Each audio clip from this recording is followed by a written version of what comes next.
welcome to our library at the Design Research Writing and Criticism Department. My name is Molly Heinz, and I'm the co-chair of the program. And usually I start off our lectures with just a little overview of our program, and I know some of you have heard it before, but if you'll bear with me, I'll make a snappy version. This is the penultimate lecture in our spring 2016 lecture series. We have one more, not next week, but April 19th. We skipped next week because the students have their theses due next week, so you probably don't want to be around here next week this time. Could get a little hairy. So the program, for those of you who are not familiar with it, is a one-year program, 2 semesters, effectively 9 months. We offer really nice scholarships to all of our incoming students at this point that significantly reduces the tuition. We have classes in here, in this room you're sitting in, our main seminar room, but we also get out of the department, do a lot of site visits, and in addition to our faculty, which I'll show you in just a second, we also have a lot of guest lecturers coming in addition to the speakers in our lecture series. And as I said, the students are, even though it's 1 year, we do ask them to write a thesis, and that is where we are this time of year. Faculty, we have a lot of fantastic faculty members. Some have been with us since the program's inception, and many of them are actually practicing journalists who are working out in the field, whose bylines you might see daily, like Robin Pogrebin from the New York Times, or Carrie Jacobs, who's a contributor to many publications, and Stephen Heller, who is just a force of nature, whose byline is everywhere. We have an open house every November, and if you're interested in the program and we're not here at our open house last November, you can see the video of the program online and join us next November. A quick snapshot of the types of assignments and types of skills that we focus on here in the program. And week to week, I try to highlight what we're focusing on at any given time. And right now, we are in the throes of our thesis portfolio, which is both a written thesis piece, but also a multimedia component with a podcast, as well as what we call an applied thesis, which is a proposal for how your thesis research can live out in the world. Maybe it's a book, maybe it's an exhibition. And I highlighted all of the skills in the right column, which are being deployed in the name of thesis these coming weeks. Applying to the program is really simple and straightforward. We need the basic materials such as transcripts, 1 letter of recommendation, a written statement from the candidate, and a writing sample and resume. And we are still considering applications as space is available for the class of 2017. So if you or someone you know is interested, you're still invited to submit. For more about our program, I will direct you to our website, where there's lots and lots of material that is, I think, can suck you in for minutes and hours at a time. So here's a little snapshot of our research section with some previous students' thesis research. A great piece about the Olivetti typewriter at the top by one of our graduates, Amelie Klein, who is now a curator of design at the Beecher Design Museum. And I will beat the drum for our summer intensive program, which we're still accepting applications for through April 15th. It is a 2-week sort of highly condensed package of our full year program. A lot of the same faculty are participating, and there's a lot of running around town and several collaborative projects, a lot of writing and late nights, but all good fun, and I think this is a gift. So, June 6th through 17th here in New York City. More about that as well on the site. And after the presentation for this evening is finished, I invite you to go left when you walk out the door and join us for drinks in the studio. And to talk more with our speaker for the evening, Ignacio Galán, who we're very excited to have with us. And I pulled up this picture. I found it somewhere on the web. It's a surprise for Ignacio.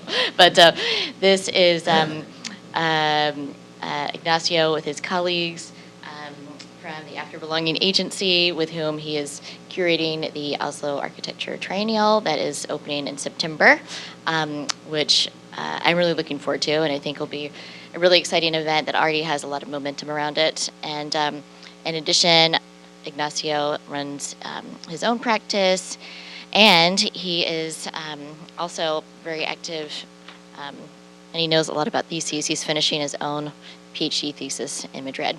In Princeton, across the river. So Ignacio is a New York-based architect and scholar. He studied at Delft University of Technology and ETSA in Madrid, and graduated as a Fulbright Scholar from the MArchII program at the Harvard GSD. He's been a fellow at the Spanish Academy in Rome, and he currently is a PhD candidate, as I said, at Princeton, wrapping up his dissertation any day now. And he's also teaching at Columbia's GSAPP and at UPenn School of Design, PennDesign, in Philadelphia. So in his own practice, Ignacio's designs have been recognized by different competitions, including first prize for the new Velodrome in Medellín, and he's been nominated to the 2014 Iakov Chernikhov Prize as well. And I was first introduced to Ignacio and his work through the 2014 Venice Architectural Biennale, where he was helping lead the Radical Pedagogies project and exhibition with Beatrice Colomina at Princeton, which won a Silver Lion Award in Venice. He also had a separate installation, Cinecittà Occupata, at that event, focusing on that famous movie city that takes up a lot of real estate in Rome. And I think we'll be hearing more about those two projects tonight. And I and my colleagues from Superscript, which is a collective I work with, are excited to reconnect with Ignacio and his team this September at the Oslo Triennale, where, as I said, he is chief curator with the After Belonging Agency. So, Ignacio, I will turn it over to you. Thank you very much, Molly, for a very nice intro, and we are also very happy that you are part of the After Belonging project. And thank you all for coming. It's very nice to be speaking in this lecture series. I'm kind of thrilled to come right before Mark Rasuta, who is a great colleague and an amazing curator. So if you were not planning to come in 2 weeks to listen to him. So it's great to be part of this lecture series. I'm also very happy to speak in the context of the Master in Design Research, Writing and Criticism, all of them activities that I consider not necessarily complementary to design practice, but as pursuits that have their own independent agenda and agency in their own right. So, and those are part of the activities that occupy my time also. So I call my talk Architecture's Occupations, with the idea of addressing precisely the way in which the discipline is enriched through new formats of work, including research and writing, and how those are allowing us to increasingly address ever new challenges and incorporating in our conversations new constituencies previously excluded from it. But I'll be responding to the title Architecture's Occupations more literally and maybe more precisely to discuss a sustained speculation running through my work on the way in which spaces and territories are occupied and how these occupations allow us to approach the complex performance of architecture in contemporary societies. Different research, pedagogical, and curatorial projects of mine have considered the ways in which architecture is appropriated by different populations, utilized for diverse programs, and mobilized with disparate meanings in its occupation. And I'm also very interested in the way in which to occupy means something else than merely inhabit or dwell or reside, but means also to take over a space to challenge its order by its inhabitation. So I'll approach these questions by reflecting upon 3 different projects that I've been pursuing in the last years. all of the three introduced already by Molly. And the three of them start as historical research projects and manifest in design installations or curatorial projects. So I'll spend a little bit of time discussing that transition. So I hope that by the end of this talk, I'll have convinced you that considering architecture's occupations in this literal way that I'm referring to them might help us question also some of the occupations of the design disciplines, what we do and discuss in architecture and design circles. The three research projects, you have them there, are Cinecittà Occupata, Pedagogical Occupations, which is part of the Radical Pedagogies project that I'll discuss later, and After Belonging, the project, the curatorial project of the next Oslo Architecture Triennale, of which I'm the chief curator together with the other 4 people you saw in the screen drawn for an online publication we were part of. Okay, so Cinecittà Occupata. The first project I want to discuss is concerned with the film studios located in Rome in a project that I presented at the 2014 Venice Architecture Biennale by invitation of the general curator, Rem Koolhaas. The film studios, as you might know, are famously known as Italy's factory of images, and in dealing with them, I explored the frictions between the architectures, both fictional and physical, gathered in post-industrial societies, as well as the independent lives of those realms, physical and fictional, as well. A very dramatic start for this project was triggered with the fire happening precisely the day I received Koolhaas's confirmation of my participation in the Biennale. The 15th December 2013, the house hosting Grande Fratello, the Italian version of Big Brother, burst into flames. This was just some days before the new inhabitants were supposed to arrive for the 13th edition of the reality show. Suddenly, the continuous stream of images of the house acquired the materiality of a built structure. Almost no media attention had been given to the house prior to this fire. However, following this incident, the construction of a new structure was closely monitored by the media. Floor plans were circulated in the internet, and the building was open to the public for visit at the conclusion of the season. Despite its abstraction, this small plan that you see in different blogs was enough as to trigger numerous polemics on the internet. And I don't think any other plan in the history of architecture has gathered such intense forum of non-architects concerned, for example, with the adequacy of the plan, or like many other things were discussed about it. Try to find a similar discussion regarding, for example, the Farnsworth House. You won't find it. We could dwell into the analysis of this house. It's full of incredible features, and I've actually written about the house elsewhere. But here I'm primarily interested in the fact that for many this fire was the first realization that this interior, collectively inhabited by Italian society for more than a decade, was not only a physical one, but one located within the walls of Cinecittà. The fire brought a lot of attention to the studio complex, since it was considered a sort of sabotage to Cinecittà rather than an isolated accident. The fire, in fact, seemed to be linked to the occupation of the complex a year before in protest against the current economic strategies of the film studios, with workers threatening with hunger strikes and crowning Cinecittà's famous entrance building with the Cinecittà Occupata banner, Cinecittà Occupied.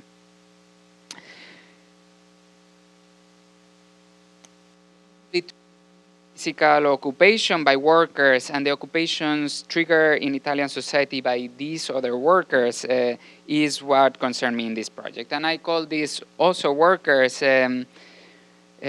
since the work of this particular factory, the factory of images, can also be considered a form of labor, one that, following Mario Tronti, has identified, can be identified in the shift from concrete labor, one form of labor that ends in the production of an object, to abstract labor, defined as possibility of labor, which is also this possibility bought and sold in the market. And it's a form of labor that defers the result of the productive activity, but it's engaged in production nonetheless, production of meanings maybe. So when I started doing research about what was going on after this fire, I saw that there had been many other fires in the previous year. In 2012, a fire burned 3,000 square meters of Cinecittà, affecting an area used for major productions like Cleopatra or Ben-Hur, and that was recently mobilized in the HBO show Rome.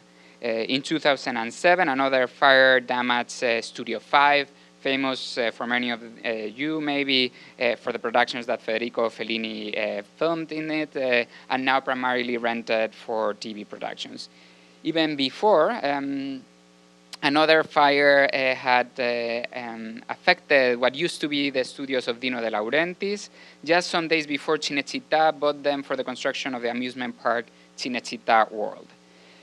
For me, all these fires are relevant because they show that the fictions that gather us as societies are not only material, as they in fact burn, but they are located in sites that have been continuously negotiated and contested, since, as you can imagine, I also don't think that these fires were accidents. This sequence of incidents links the fire of the Grande Fratello house to the controversial history of Cinecittà within a geographically precise site and its occupations, and it is those that I explored in my installation. So let me go a little bit back to ground these controversies historically. You're probably not surprised that it was the fire of a smaller film complex in the center of Rome that triggered the construction of Cinecittà in a peripheral location in the city's outskirts. A completely new structure designed by Gino Perezuti and inaugurated by Benito Mussolini in 1937.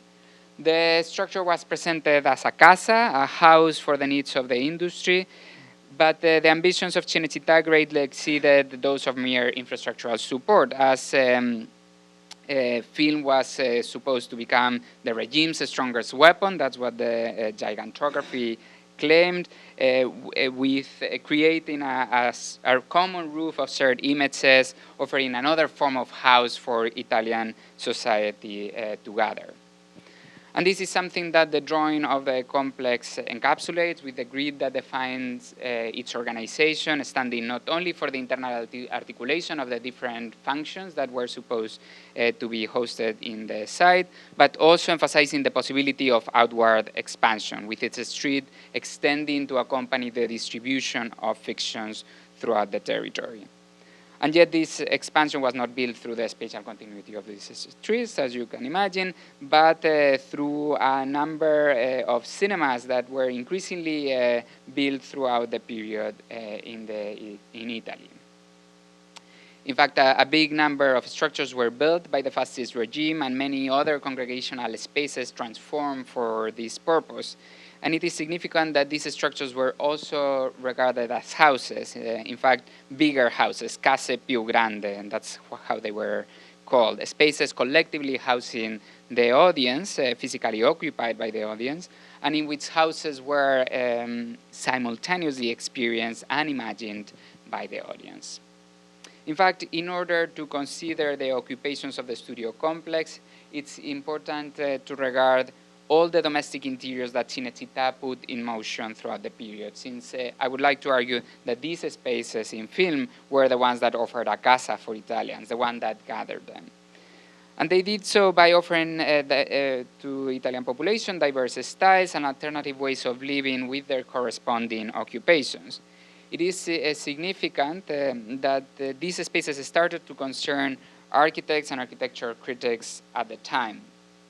Interiors, for example, were designed and reviewed as scenographies, while simultaneously film sets were regarded as proper modern houses, as you can read there, an example for anybody to furnish their own houses.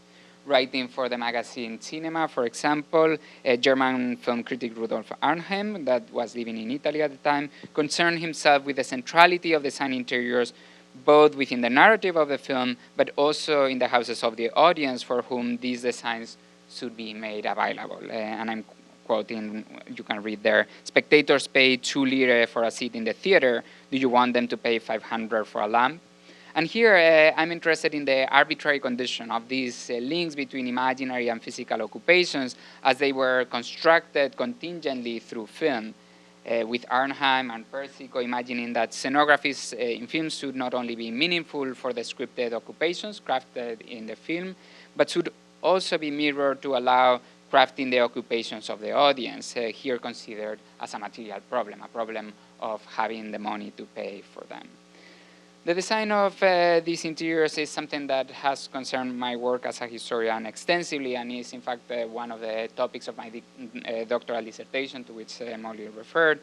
And in that dissertation I addressed the relationship between different cultural, economic, and social processes of broadcasting, expansion, and distribution, and to the simultaneous and contradictory efforts of control and stabilization developed by the fascist regime. So with more time, I love to tell you how in this back and forth between realms fictional and physical, cinema allowed introducing foreign models in Italian design practices, as well as alternative lifestyles to those promoted by the fascist regime, hybridizing the everyday reality of the nation through international cultural, economic, and material networks. But I'll save that for a different occasion. So what is interesting for me in the context of what I'm trying to argue now is the way in which those interiors didn't remain enmeshed in those networks, since they were actually occupied as a refugee camp during World War II, manifesting their physicality beyond the realm of film.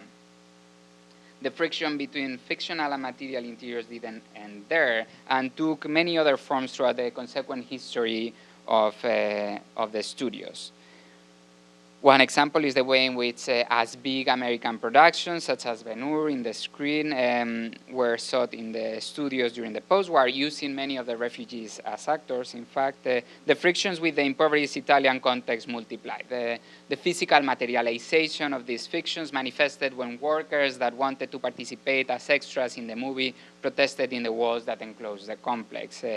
As Visconti described it in his movie Bellissima, everybody wanted to enter Cinecittà since this physical location gave access to most desired fictional shared occupations.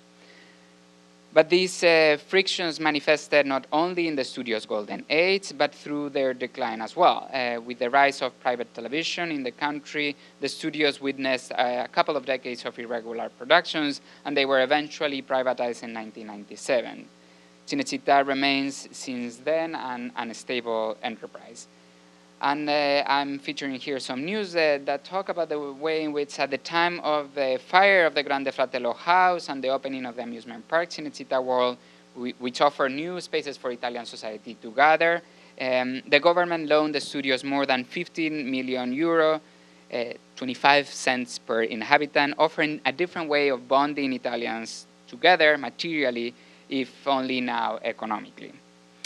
In fact, public agencies, private companies, and different constituencies participate now in a common debate concerning the future of the studios, which is both the future of 60 hectares of terrains in the city of Rome, but it's also a discussion in which Cinecittà stands as an empty signifier, allowing Italians to discuss on the future of their shared fictions.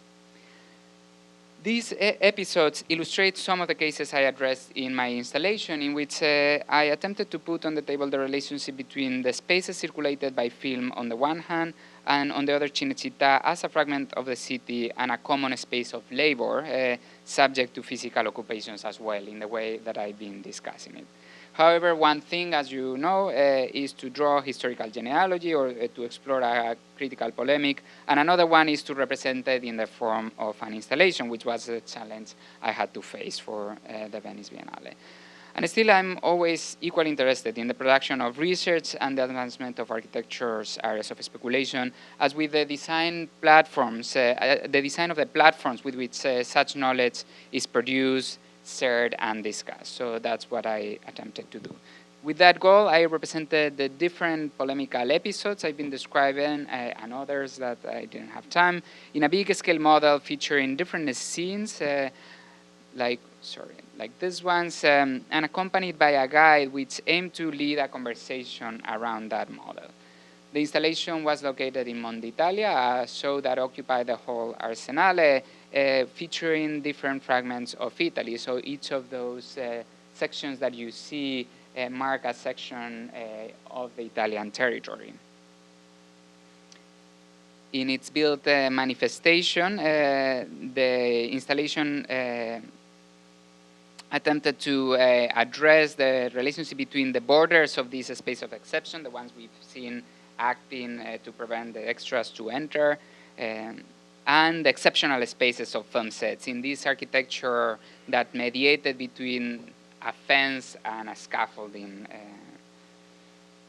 The installation displayed also a video by Hugo Kenzo, some drawings commissioned to Thomas Kelly, and a number of photographs by Begoña Zubero, which reflected on the architectures of Cinecittà and those of the amusement park Cinecittà World, which was under construction when I was preparing this exhibition, simultaneously as a physical interior and a platform fueling shared occupations.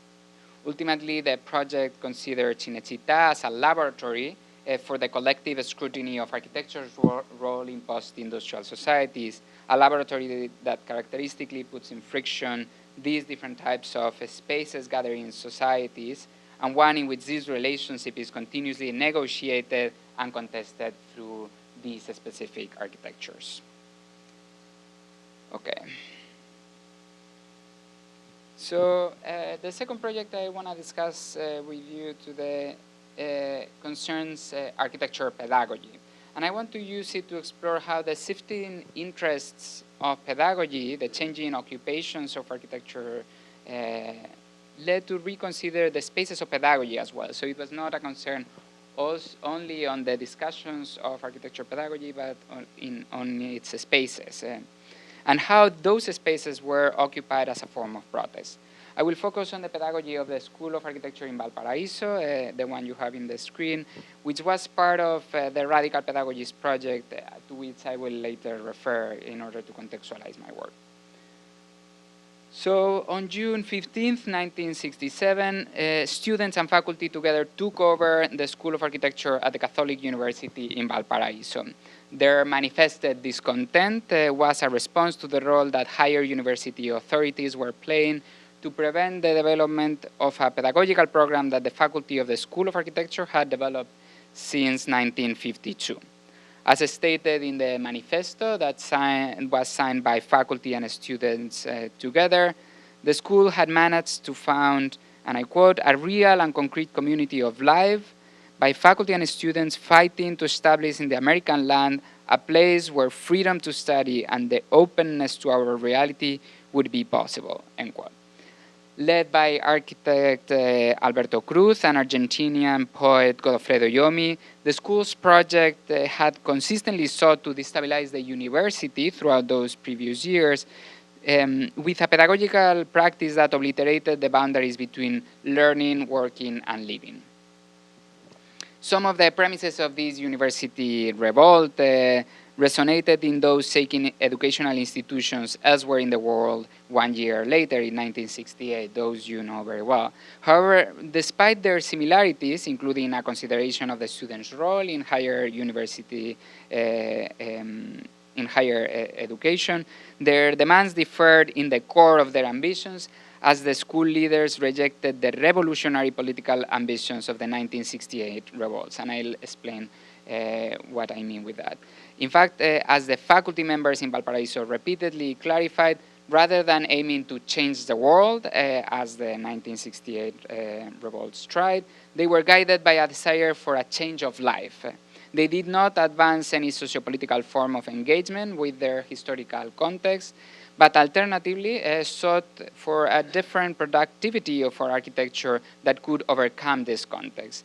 And it is the exploration of that possibility that made the School of Architecture in Valparaiso arise as a radical pedagogical project starting in 1952 and culminating in the 1970s with the foundation of the Open City, to which I'll later get. So as it is well known, academic institutions were a realm of confrontation throughout that period, on the one hand, these institutions were understood to feed responses against the structures of power, but on the other hand, they were simultaneously perceived as essential for the reproduction of existing systems of domination. Mobilized by such critiques, a broad range of counter-institutions and alternative pedagogical platforms set out to undermine previous structures. While these revolts, paradigmatically represented by those in Paris, greatly exceeded the confines of architectural schools, architecture programs and students were key in some of these protests. Central to the outcomes of these revolts, for example, in Paris, was the formation of the UP6, which famously reflected on this situation by demanding that their vision of a new social order needed to be reflected in the very basis of their studies. And this demand was thought to concern not only the content of pedagogy, again, its occupations, but also the mode of teaching and its institutional framework. So architectural pedagogy was revised at the same time that the university was occupied and consequently redefined. Similar concerns triggered revolt in schools worldwide, with such examples as the 1969 occupation and burning of Yale's architecture building, allegedly by students. Columbia's architecture building was also occupied in 1969, and Mexico also had architecture programs be central to the student upheavals during those years.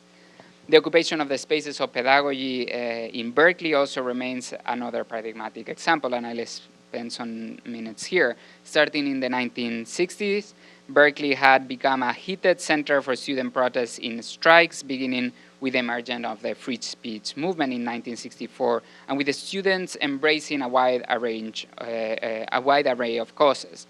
But what is more interesting here is the way in which the interest in giving voice to different constituencies that is represented by those protests took on a very particular form for the transformation of architecture discourse as well. In fact, we could argue that the spatial analog of the free speech movement was the collaboration between the Center for Independent Living and Berkeley's College for Environmental Design in the 1970s that sought to give access not to conversations, but to space to differently able bodies. The center was funded by Berkeley's students near the campus in 1972, and the same year, faculty member Raymond Lifshed organized a campus survey to determine what would need to be done to make the campus accessible to those with disabilities. And he ran studios in which disabled students and their friends work as design consultants. Here it is the literal occupation of spaces of the university that led to a concern with who occupies buildings in their diversity, a concern able to transform architecture's occupations to give voice to an increasing number of constituencies that set in tension also the safe spaces of the discipline. But as I argued, and in contrast with Paris or Berkeley, in Valparaiso the occupation came as a result of a radical pedagogical project and not prior to those transformations. So it was the occupation that came as a result.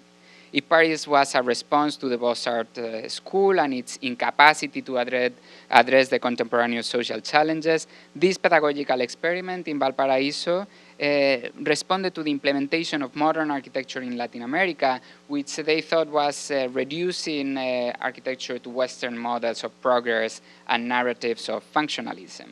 Starting in 1952, the school attempted to build an alternative pedagogical method which had as its main creative source poetry, with poetry becoming formal inspiration and their main creative source. One in which they found the stabilization of values that they miss both in Latin American culture and in modern architecture. Through poetry, the Valparaiso School pursued what they call a change of life, as I introduced before, as an alternative to the way in which modern architecture was systematically aiming to change the world. This pursuit was carried through a series of poetic acts over falanes, different courses and tournaments that you can see in these images, activities that sought to explore a poetic occupation of space, rather than remaining as class exercises. All these explorations transformed also the life of the faculty and students, exploring what was defined as the erotic character of the university. It is their pursuit for a change of life that guided their protests in 1967, the ones with which I started, and consequently the foundation of the Open City, where some of the pedagogical experiences of the school were developed, some families of professors and researchers live and gather, and acts as a laboratory in which, through its construction, the pedagogy of the school was literally occupied, creating an alternative space for pedagogy and for life outside the school, beyond the institutional framework of universities, out in the beach. Of course, it is questionable that this emphasis on the poetic occupation of a space, which was definitely radical in its origin, continues to have any relevance beyond the walls that paradoxically define the Open City. I was lucky to visit it, and it's all fenced, so it's not open anymore. And I'm hoping that the site will soon be occupied by students in protest, since the school remains in a state of perpetual normative celebration of its own history, by now having lost all its friction. So my analysis of Valparaiso's pedagogy was part of the Radical Pedagogies Project, a collective research project that we did in Princeton together with many PhD students and led by Beatriz Colomina. We have developed this project during the last 5 years, and it has involved seminars, archival research, interviews, publications, and exhibitions that you see in the screen. The project considers a very big number of short-lived educational experiments unfolding during the second half of the 20th century, around the 1968 revolts, but far exceeding them. Experiments that directly challenge normative thinking in academia, with a new generation of activist teachers and students that reshape the field of architecture. As part of the development of this project, I was the co-curator of its presentation both at the Lisbon Architecture Triennale that you are seeing in these images, and also at the 2014 Venice Biennale. And I've also participated in the coordination of the production of a web platform that I invite you to visit, radicalpedagogies.com. And I was also lucky to get a grant to travel to Chile and do both archival research, the one that results in my presentation today, but also visit the spaces of pedagogy, the Open City that I was referring to. And I wanted to insist in this particular case study of Valparaiso as one that allows us to distill the different pedagogical agendas of the period and the different meanings achieved by the occupation of pedagogical spaces, which many times are equated with one another. So I took this one as a case study for that purpose. Okay, so I'm gonna finish with this project, the one that I'm more occupied with now after belonging, which is, as Molly said, the curatorial framework for the next Oslo Architecture Triennale, which will open this September. My concern with the different dimensions in which we are gathered as societies and also the occupations of the disciplines underlines this project, in which we are trying to reassess architecture's relation to belonging, particularly considering how the understanding of this relationship between architecture and belonging is being transformed in a global context. The Triennale that we will launch in September is concerned with the objects, spaces, and territories that correspond to this transforming condition of belonging, considering both ways in which we can understand belongings, both our attachment to places and collectivities, where do we belong, as well as our relation to the objects we own, share, and exchange. How do we manage our belongings? Our contention is that this transformation has destabilized what we understand by residence, as it undermines both spatial permanence, property, and identity. And also the ways in which architecture relates to enclosure and stability. We could say that being at home has a different definition nowadays, both within domestic settings and in the spaces defined by national boundaries. Being at home is articulated with a stranger sleeping on your couch, inside the boxes at a storage facility, surrounded by the information you share in your online profile, after clearing customs in the airport where your passport allows you to reside. And it's important to consider that not everybody or everything circulate voluntarily or in the same way.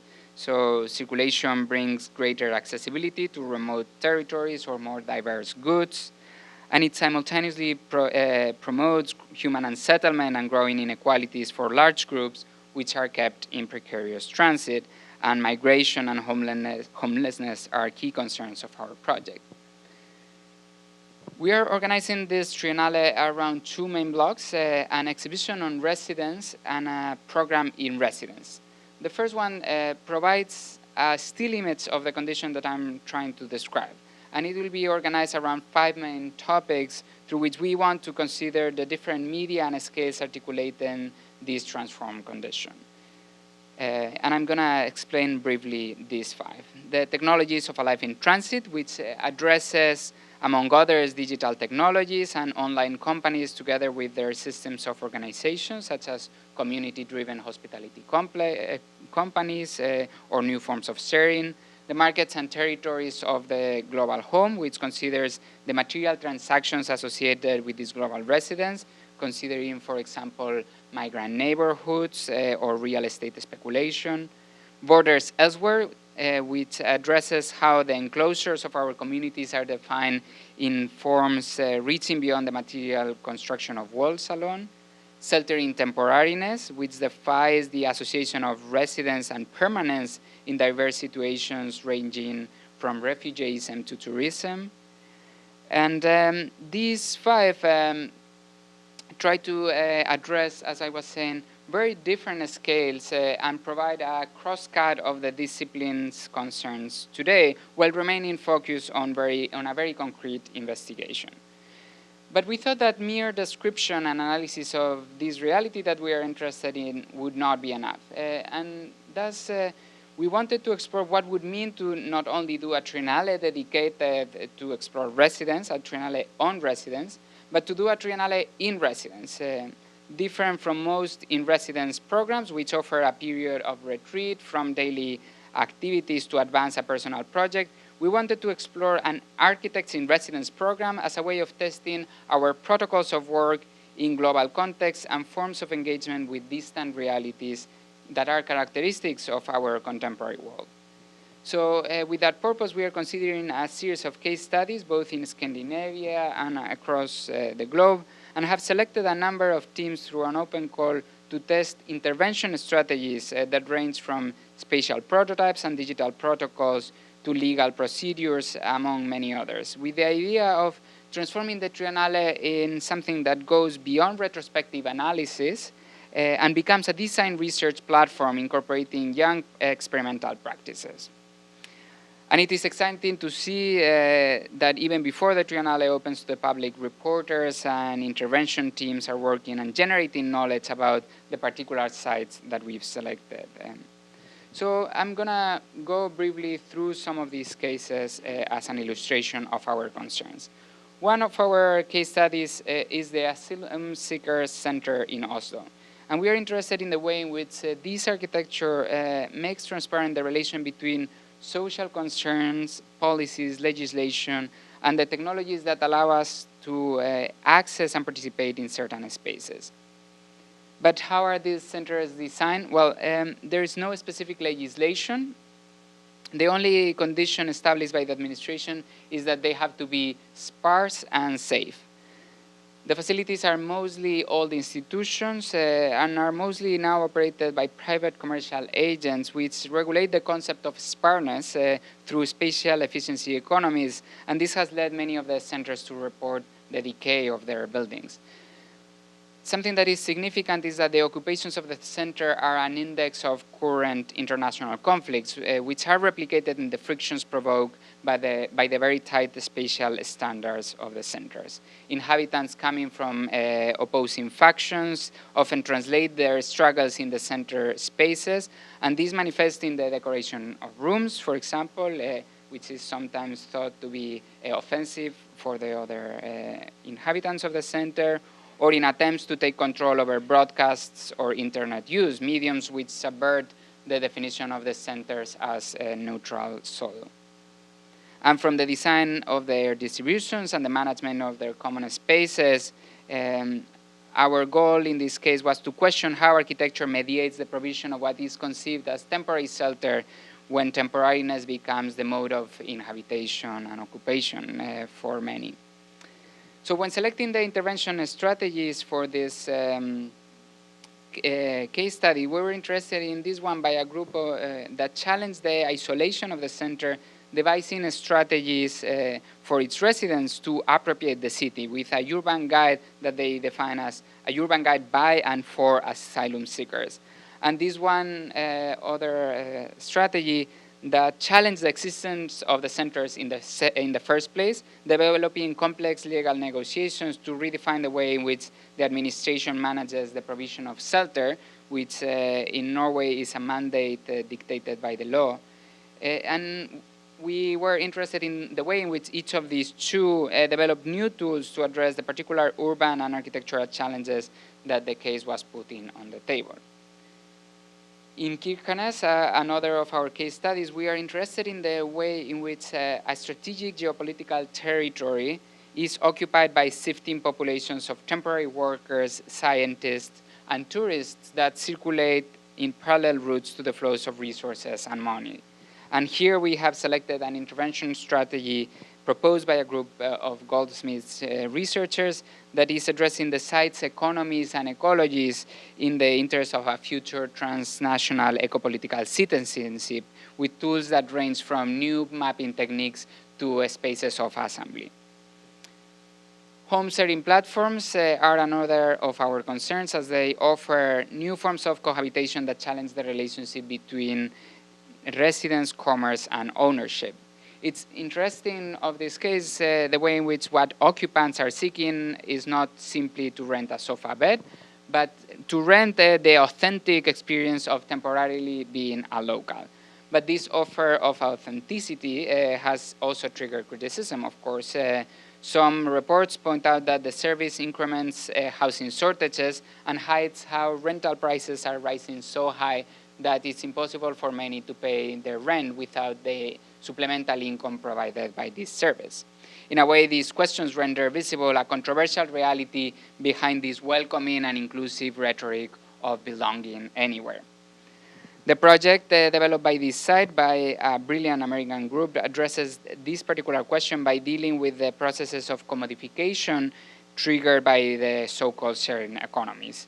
And here we were interested in how they deal with this issue with an ironically homeopathic strategy. Rather than resisting, they are developing an app that expands the reach of quote-unquote sharing to the scale of furniture, private life, and public space. And as ridiculous as it might sound to rent a chair or your fridge, I'm actually concerned that they might turn their project from critical into a positive one, and they might really get rich with this because all these things, even if they sound ridiculous, they can succeed in our world.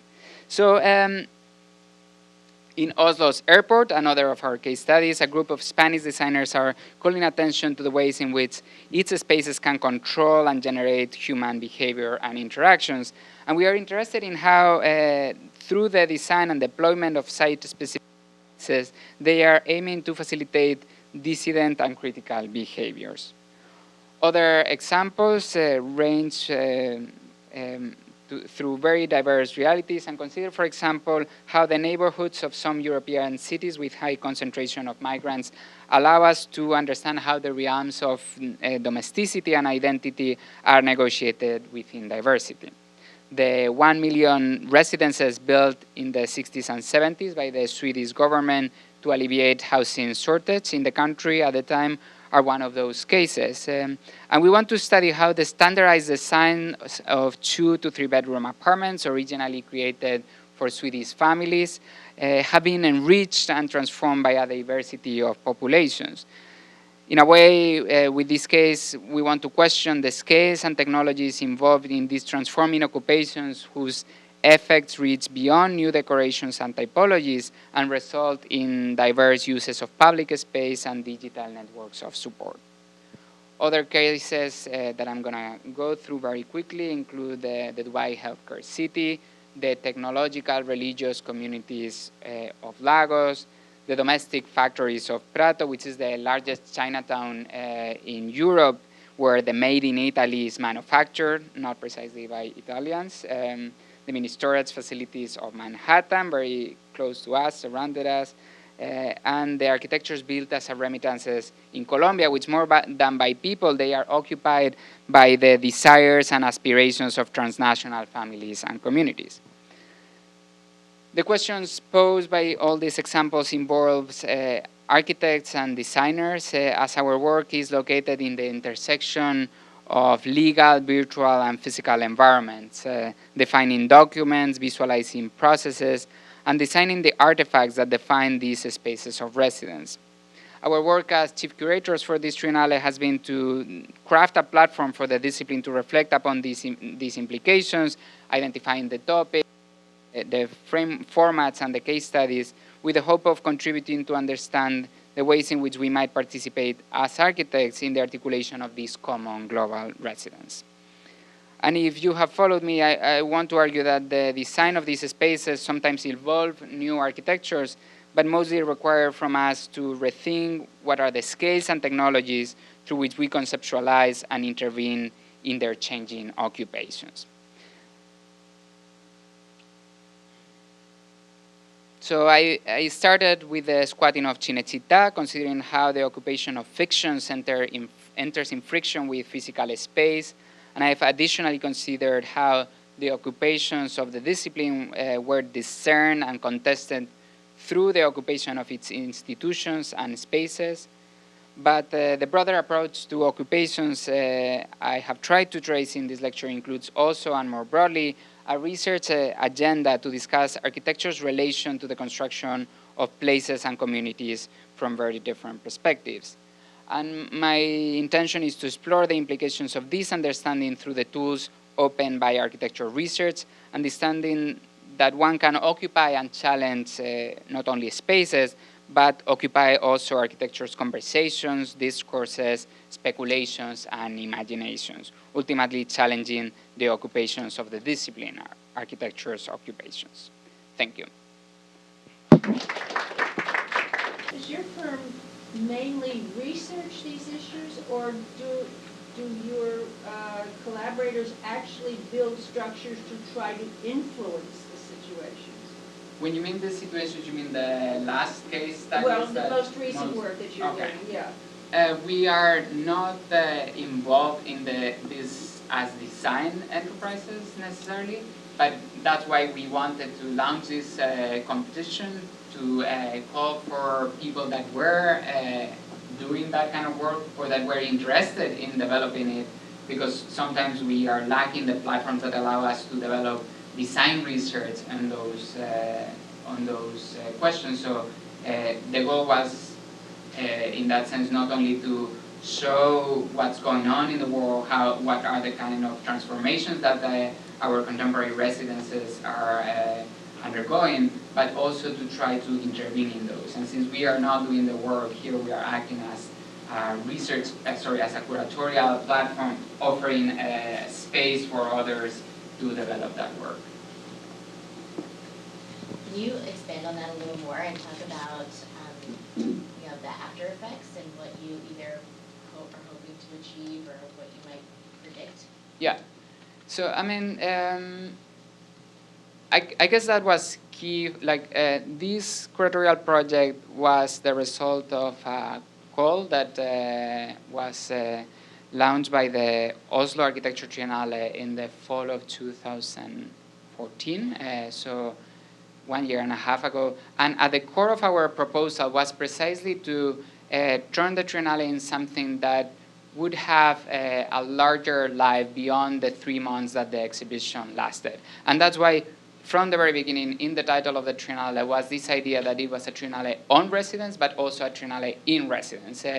And that aimed to precisely destabilize the these kinds of events in which there's a lot of intensity of discussions throughout 2-3 months, but then everything dissolves. So by starting much before, we launched the 10 case studies last summer. We had them on the web, like with descriptions that we wrote about them, but also with small teasers of reports that we had commissioned. And we have these 10 reporters for these 10 case studies working throughout the whole year before the inauguration.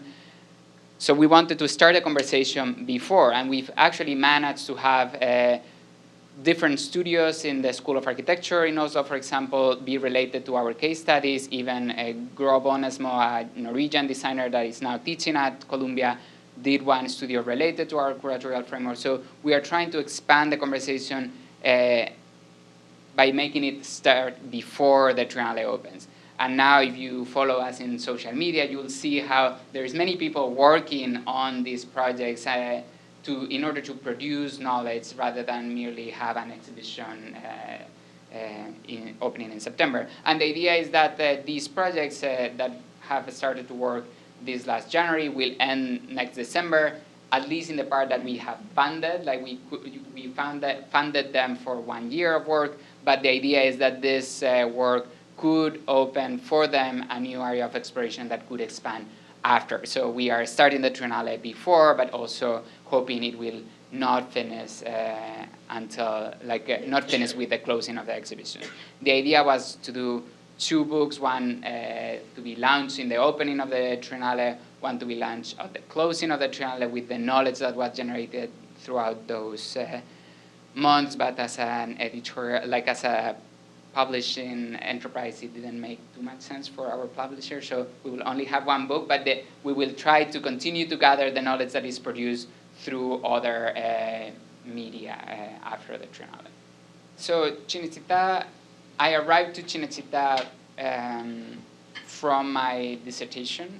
I was looking at, as I presented, the relationship between architecture interiors in the fascist period and different processes of broadcasting, market circulation, territorial expansion throughout that period. And I started to look at different machines that started to put those interiors in motion. So I looked, for example, at La Rinascente as the department store that introduced interiors in the market, or Il Corriere della Sera, which had weekly articles about how domestic interiors. And Cinecittà was one of those machines. So when I was approached by OMA to present something at the Biennale, they were trying to analyze different architectures that could allow us to reflect on Italy in the last 100 years. And I thought that Cinecittà was one of those machines that was key to understand Italian society in the last century. Did the fires at the studios change anything in the course? I mean, did it change labor practices? Did it change social practices of the studio? Were they of any benefit to anyone except the insurance companies? Well, definitely, each fire is different. I just use them as a way of understanding how this space is relevant as a physical space, not only as an institution that works with fictional realities, but I don't think they've changed anything. Cinecittà has continued, what workers were protesting against is the dissolution of their expertise. They were experts in film, and they were complaining that their expertise was being dissolved in this entanglement of activities related to tourism and leisure in practices like the construction of the amusement park. So the same workers that were dealing with film sets were transferred to work in the construction of Cinecittà World, the amusement park. And that was at the core of their concerns, and nothing has changed in as much as Cinecittà continues to mostly live out of that, and it's not many productions are going on right now. But these changes a lot since there suddenly, like, Scorsese decides to return to Cinecittà and films again, and the whole studios are activated for some months. So those things change, but I'm not sure the workers succeeded in their So claims. all the occupation movements didn't produce any change? In that case, no. Maybe, yeah, you're right. Different is the case of the students' movements, where occupations did in fact have a critical, critical consequences. Yeah. I'm not sure I can formulate this into a question, but I'm somewhat familiar, or quite familiar over the years, with Cinecittà, the physical space, and I've known some people who work there. There seemed to be something so self-destructive within Cinecittà from at least, I don't know, the late 70s or early 80s, when they began to, for example, to sell off part of the physical land. You know, the outdoor space where they shot all the spaghetti westerns, and they had that outdoor space where they could do water battles and things. And then they sold off a piece of land that was, where they built apartment buildings, that was just kind of behind it, so Cinecittà could no longer do a long shot. When somehow, while they were negotiating it, if that building had shifted by 10 meters, they still could have done good naval battles. Have you looked in beyond the recent history to what happened? I'm sure it's in your dissertation, between that the period of Mussolini and what that space was, and these recent history. Yeah, I mean, my dissertation only deals with fascism, but this is part of the project I presented in Venice, and you are right. Like, after the when Italy has its first private TV channel, cinema starts to decline, as many other countries. Like, with the rise of private television, cinema starts to decline, and then they sold around half of their site for the construction of the mall Cinecittà 2, and another part for the construction of apartment buildings. In this photo, we are standing right by the apartment buildings, and the way they dealt with that is with the construction of these gigantic skies. So they continue to sort naval battles and sets in other forms. Like Scorsese Gangs of New York was shot there, so all the fire of New York is right. This is all burned because of the fire of Gangs of New York. It has not been restored after, like, it was a real fire. I didn't talk about that fire, but they put in fire all those, all New York as it was built there.